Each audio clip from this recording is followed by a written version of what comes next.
Time for another board game review, and this time we have the game Clank Catacombs. This was sent to me by Dire Wolf and is designed by Paul Denon. Leave the board behind with Clank Catacombs, a standalone deck-building adventure. The catacombs of the skeletal dragon Umbrock Vesna are mysterious and dangerous. Portals transport you all around the dungeon depths. Way shrines offer vast riches to intrepid explorers. Prisoners are counting on you to free them. Ghosts, once disturbed, may haunt you to death. Each trip into the catacombs is unique as you lay tiles to create the dungeon. You can play using only the all-new dungeon deck or include cards from previous Clank expansions. Find your fortune and escape the dragon in Clank Catacombs. Let me show you how to play. I guess, more specifically, I've reviewed Clank before, so let me show you the differences in gameplay. So in episode 47, I reviewed the original Clank. So if you want to know the basic rules of how Clank is played, go watch that video because a lot of it is the same, but the basic TLDR is you're building your deck, you're going through the dungeon, trying to get treasures, get out. So I'm not going to explain all that. Go watch that video if you want to learn how to play. However, let's go through some of the differences. In this game, each player starts with 3 lockpick tokens in addition to their deck. I'll go into what the lockpicks do in a second, but the deck itself is the same standard, burgles, scrambles, sidesteps, and so on. What's nice about the rulebook in this game is it tells you with this symbol what things are new when you're playing for the first time, so you don't have to read everything if you have a group of seasoned Clank players. So with these lockpicks, you can use these to go through locked pathways. So if we look at this here, there's some padlocks here. And yeah, if you ever need to go through those, you gotta spend a lockpick. Of course, there's no paths here yet, but I'll show you how that process goes in a second. Basically, how movement works is, you use your cards to move as usual with your boot icons. And whenever you are in a path where you can uncover a new tile, you take the top tile and you can arrange it in any way you'd like. Let's say I do it like this. And so I go into this room. And as you go, different sort of spaces will be uncovered. The first 4 tiles, there's 6 tiles that can be in the purple stack. You take 2 out randomly. Are like sort of the early part of the dungeon, and the rest is the depths.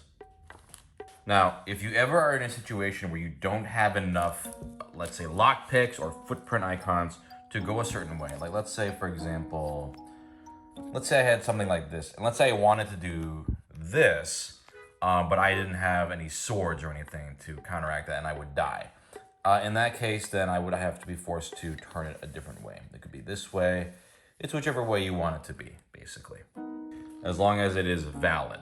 You can, however, interrupt your movement long enough to see if you can continue.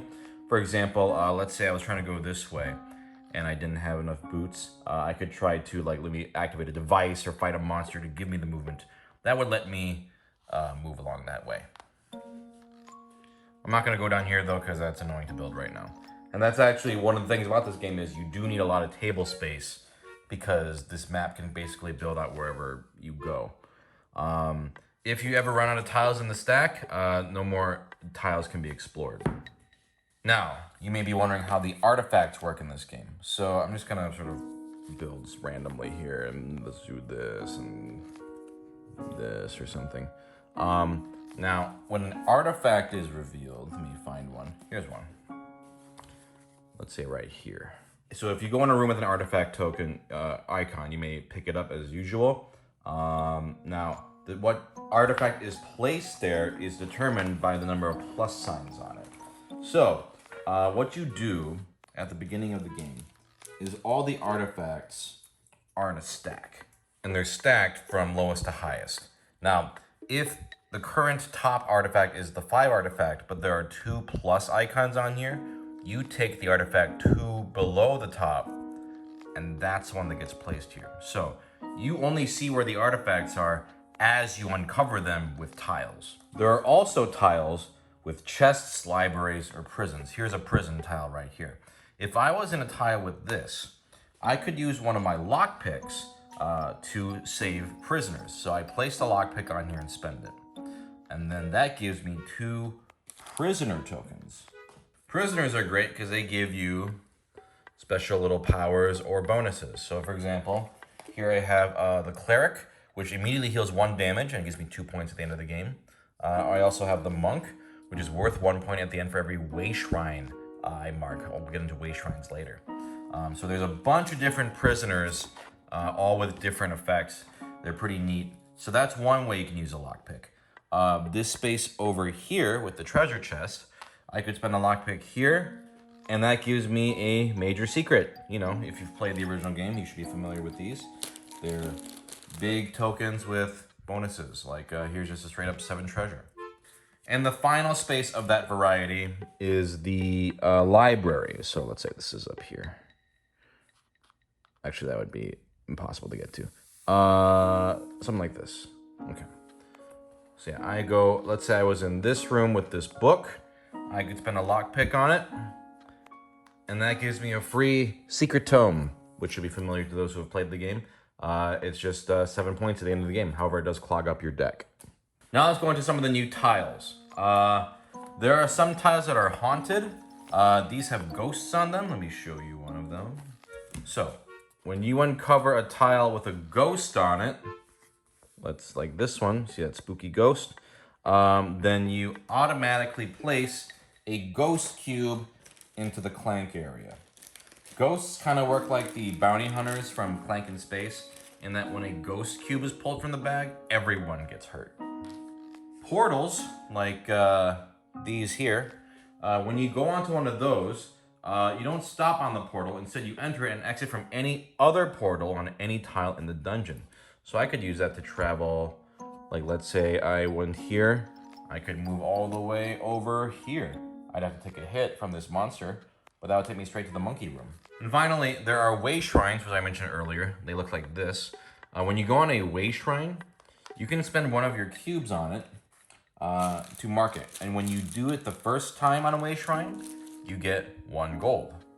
But if you do it on a second way shrine and mark it again with a cube, you get 2 gold. So every way shrine you mark throughout the game, you will get more and more gold. And there are also some characters, like I mentioned, the monk, that gives you bonuses for every way shrine you've marked at the end of the game. Now, the way this game works with scoring is a little differently.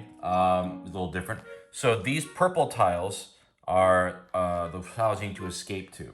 Of course, if you make it all the way back to the crypt, you will get the artifact, or what's this called? The mastery token for 20 points.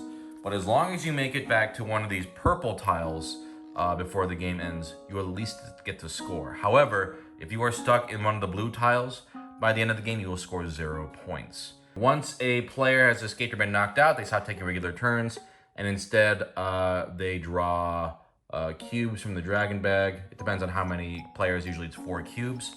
And yeah, now in this game, there is no countdown track. You just keep going until everyone has either escaped or has been knocked out. So if you're stuck in the depths and you're knocked out, you get 0 points. If you make it to the purple tiles at least, you score your points, but you don't get the mastery token. If you make it all the way back to the crypt, then you are safe. And that's pretty much the game. Otherwise, it's the same classic Clank. You go around buying cards. I don't even really need to show you the cards because that's actually kind of not really the focus of this. I mean, they're all new cards and they're interesting, but really the main mechanic here is how this transforms the game, this random map. And besides some new spaces and some new tokens, that's pretty much the main differences in Clank Catacombs. So I love Clank. I've enjoyed all the iterations up to this point, and let me just say straight up, this is a fantastic installment. It's definitely my favorite Clank to date. I'm very impressed with how just a few small changes have turned an already excellent game into an even more fun experience. The new tile laying map is brilliant. It makes every game feel different. It builds up the tension because you're trying to find the artifacts without straying too far, but sometimes if you're, going a certain way, you're just stuck going that way and you're like, fuck, I gotta find the artifact and try to get back.